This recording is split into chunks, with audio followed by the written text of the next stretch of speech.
दोस्तों, छठ पर्व के नहाए खाए के दिन भूलकर भी नहीं खाना चाहिए।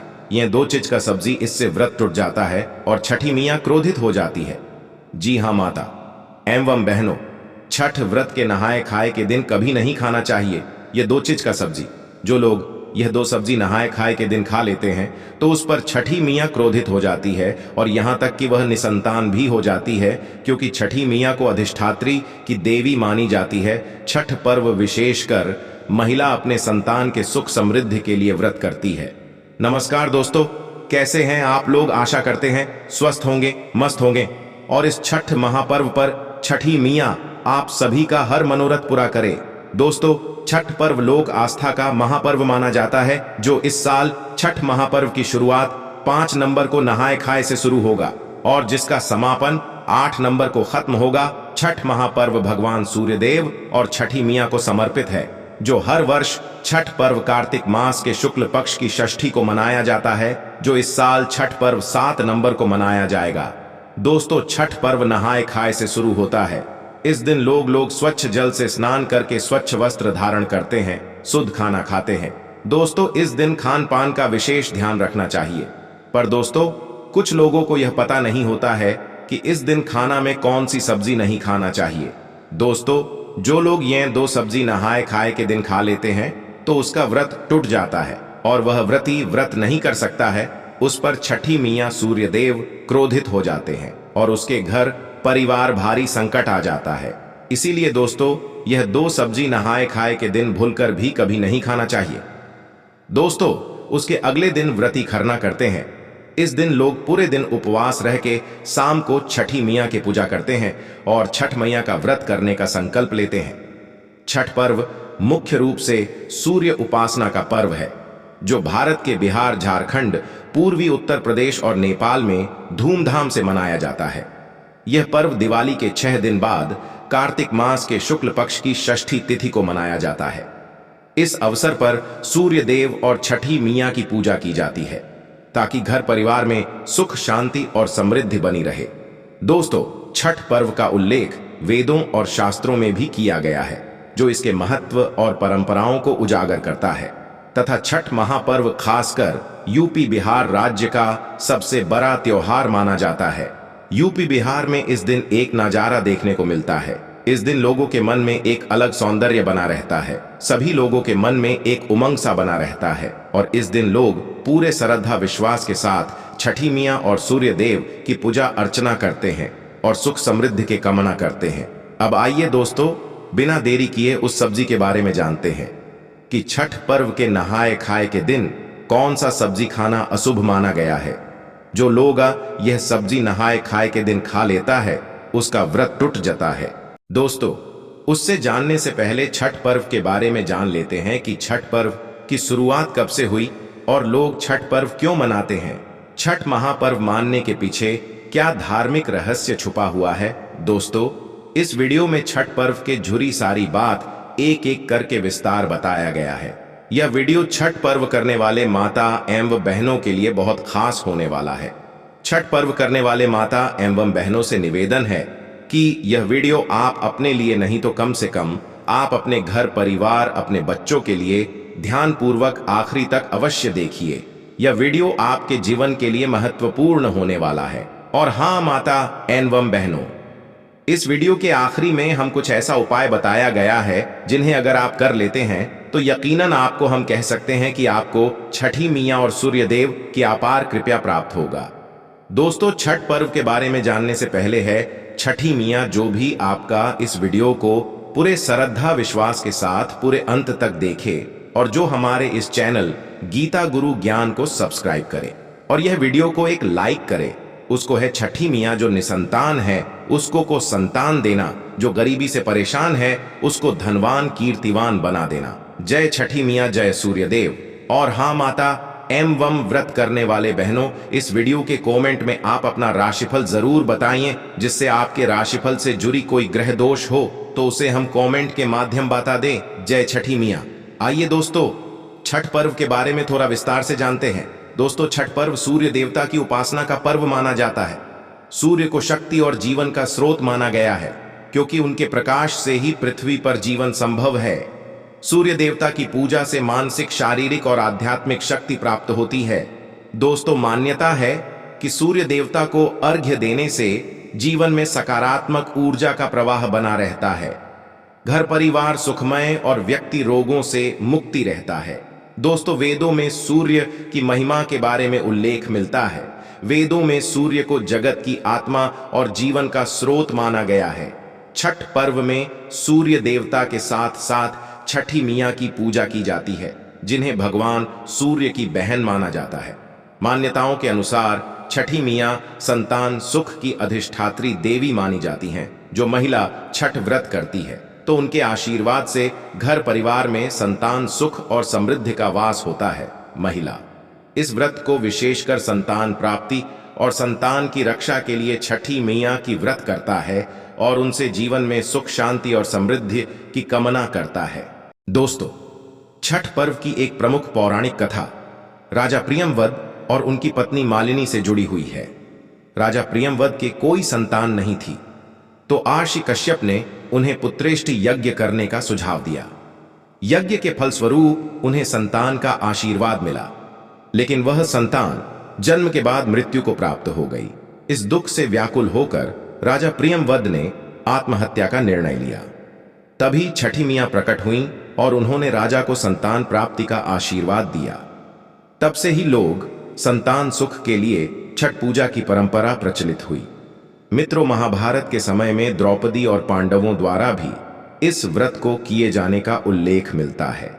वनवास के दौरान जब पांडवों को अन्न और धन की कमी हो गई थी, तब द्रौपदी ने छठ व्रत का पालन किया और सूर्य देव की आराधना की, जिसके बाद उनको अन्न धन की कृपा प्राप्त हुई। इसलिए इसे कष्टों से मुक्ति पाने और सुख समृद्धि प्राप्त करने के लिए छठ पर्व को श्रेष्ठ माना जाता है। दोस्तों, छठ पर्व का महत्व धार्मिक, पौराणिक और वैज्ञानिक दृष्टि से अत्यंत महत्वपूर्ण माना जाता है। यह केवल एक व्रत या त्योहार नहीं है, बल्कि सूर्य उपासना और छठी मियां की पूजा के माध्यम से अपने जीवन में सुख, समृद्धि और स्वास्थ्य की प्राप्ति का प्रतीक है तथा वेदों और शास्त्रों में सूर्य देव और उनकी आराधना का विशेष उल्लेख मिलता है, जो छठ पर्व के महत्व को और भी बढ़ा देता है। दोस्तों, छठ पर्व के दौरान व्रती सूर्योदय और सूर्यास्त के समय सूर्य को अर्घ्य अर्पित करते हैं, जो सूर्य की किरणों का शरीर पर सकारात्मक प्रभाव डालता है। यह स्वास्थ्य लाभ के साथ साथ मानसिक शांति भी प्रदान करता है। जल में खड़े होकर अर्घ्य देने सूर्य की किरणें परावर्तित होती हैं, जिससे किरणों का प्रभाव बढ़ जाता है। इसे स्वास्थ्य के लिए लाभकारी माना जाता है और यह मानसिक शांति भी प्रदान करता है। छठ पर्व में संयम, तपस्या और शुद्धता का विशेष महत्व है। इस व्रत का पालन करने से आत्मिक शुद्धि होती है और मन को संयमित और एकाग्र करने का अवसर मिलता है। यह व्रत व्यक्ति को अनुशासन और संयम की ओर प्रेरित करता है।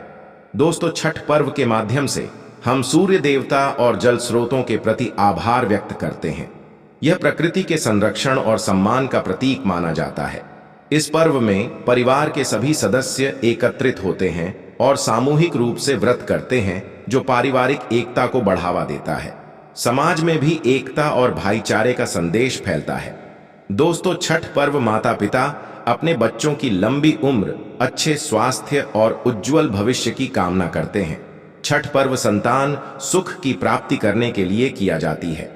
ऐसी मान्यता है कि यह छठ पर्व संतान सुख की प्राप्ति के लिए अत्यंत फलदायी होता माना गया है। सूर्य देव और छठी मैया की कृपा से घर में सुख, शांति, समृद्धि का वास होता है। इसलिए लोग इस व्रत को पूरी निष्ठा और श्रद्धा के साथ करते हैं। दोस्तों, छठ पर्व कार्तिक मास के शुक्ल पक्ष की षष्ठी तिथि को मनाया जाता है। षष्ठी तिथि का संबंध प्रकृति संरक्षण से है। यह तिथि मातृत्व शक्ति की उपासना का पर्व है, जिसमें संतान की लंबी उम्र और सुखद भविष्य की कामना की जाती है। दोस्तों, वेदों और शास्त्रों में सूर्य उपासना की विशेष महत्व बताया गया है। वेदों में सूर्य देव को जगत का साक्षी और सृष्टि का पालन करता बताया गया है। सूर्य के बिना जीवन असंभव है, इसलिए वेदों में सूर्य की उपासना का उल्लेख मिलता है तथा महाभारत में बताया गया है कि कुंती ने अपने पुत्र कर्ण को सूर्य की कृपा से प्राप्त किया था। कर्ण प्रतिदिन सूर्य की पूजा करते थे। इसी कारण कर्ण को सूर्य पुत्र भी कहा जाता है और सूर्य की उपासना के प्रति उनकी असीम श्रद्धा थी। साथ ही रामायण के अनुसार जब भगवान राम और माता सीता अयोध्या लौटे थे, तब उन्होंने कार्तिक शुक्ल छठ पर्व एक कठोर व्रत का उपवास, छठ पर्व में व्रती निर्जला उपवास करते हैं। इस व्रत में अन्न का सेवन वर्जित माना गया है। दोस्तों, इस पर्व से सामाजिक एकता और सौहार्द की भावना का विकास होता है। इस पर्व के दौरान नदी या जलाशय में स्नान और पूजा की जाती है। इससे जल स्रोतों की पवित्रता बनी रहती है। साथ ही वेदों और शास्त्रों में सूर्य की उपासना का महत्व और मातृत्व शक्ति की पूजा इस पर्व को विशेष बनाती है। यह था छठ पर्व से जुड़ी कुछ धार्मिक बातें। दोस्तों, अब हम जानते हैं कि छठ पर्व की शुरुआत लोग कब से करते हैं। दोस्तों, छठ पर्व की शुरुआत व्रती नहाए खाए से शुरू करता है, जिसमें व्रती नदी, तालाब या गंगा में स्नान कर शुद्ध होकर शुद्ध भोजन ग्रहण करते हैं। यह शरीर और आत्मा की शुद्धि का प्रतीक है। उसके अलगे दिन खरना करते हैं। इस दिन व्रती दिन भर उपवास रखते हैं और शाम को प्रसाद गुड़ और चावल की खीर बनाते हैं और प्रसाद को बड़ी श्रद्धा और भक्ति से बनाकर माता को अर्पित किया जाता है। उसके अगले दिन तीसरे दिन संध्या अर्घ्य देता है, जो डूबते हुए सूर्य को अर्घ्य देने की परंपरा है। व्रती नदी, तालाब या घर के आंगन में बने जलाशय में खड़े होकर सूर्य को जल और दूध का अर्घ्य अर्पित करते हैं। यह अर्घ्य समर्पण और आभार का प्रतीक माना जाता है। चौथे दिन प्रातःकाल उषा अर्घ्य देते हैं। इस दिन उगते हुए सूर्य को अर्घ्य अर्पित किया जाता है। माना जाता है कि उगते और अस्त होते सूर्य को अर्घ्य देने से जीवन में सुख, शांति और खुशहाली आती है। इसके बाद व्रती अपना व्रत समाप्त करते हैं। दोस्तों, अब हम जानते हैं कि नहाए खाए के दिन कौन सा सब्जी नहीं खाना चाहिए, जो बेहद अशुभ माना जाता है। अगर कोई भी व्रती महिला यह 2 सब्जी खा लेता है तो उसके घर, परिवार, संतान पर भारी संकट आने से कोई भी नहीं रोक सकता है। इसलिए दोस्तों, जो हम 2 सब्जी के बारे में बताने जा रहे हैं, वह आप नहाए खाए के दिन भूलकर भी नहीं खाना चाहिए। आइए बिना देरी किया उस सब्जी के बारे में जानते हैं। इसीलिए दोस्तों, इस वीडियो को पूरा अंत तक जरूर देखिए। नंबर 1, बैंगन की सब्जी। बैंगन को धार्मिक दृष्टि से अपवित्र माना गया है और इसे छठ पर्व के नहाए खाए के दिन खाना अशुभ माना गया है। छठ व्रत के दौरान बैंगन के सब्जी कभी भी नहीं खाना चाहिए। इसे नहाए खाए के दिन खाने से घर परिवार पर संकट आ जाती है और छठी मियाँ भी क्रोधित हो जाती है। इस दिन आप कद्दू की सब्जी खा सकते हैं। नहाए खाए के दिन कद्दू की सब्जी खाना बेहद शुभ माना गया है।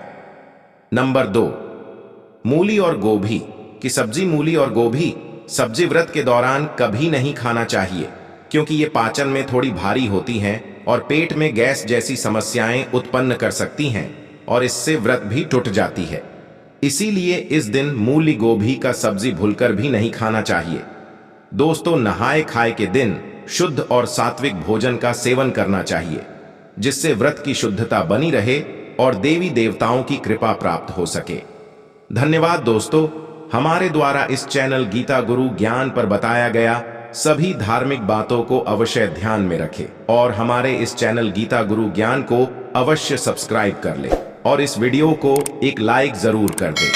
दोस्तों, जो भी हमारे इस चैनल गीता गुरु ज्ञान चैनल को सब्सक्राइब करेगा और इस वीडियो को एक लाइक करेगा, उसको है छठी मियाँ जो निसंतान है, उसको संतान पुत्र की प्राप्त देना, और जो भी गरीबी, दुख, दरिद्र से परेशान है उसको धनवान, कीर्तिवान बना देना, और कमेंट बॉक्स में जय सूर्यदेव लिखे, उसका चैब कभी पैसों से खाली नहीं होने देना।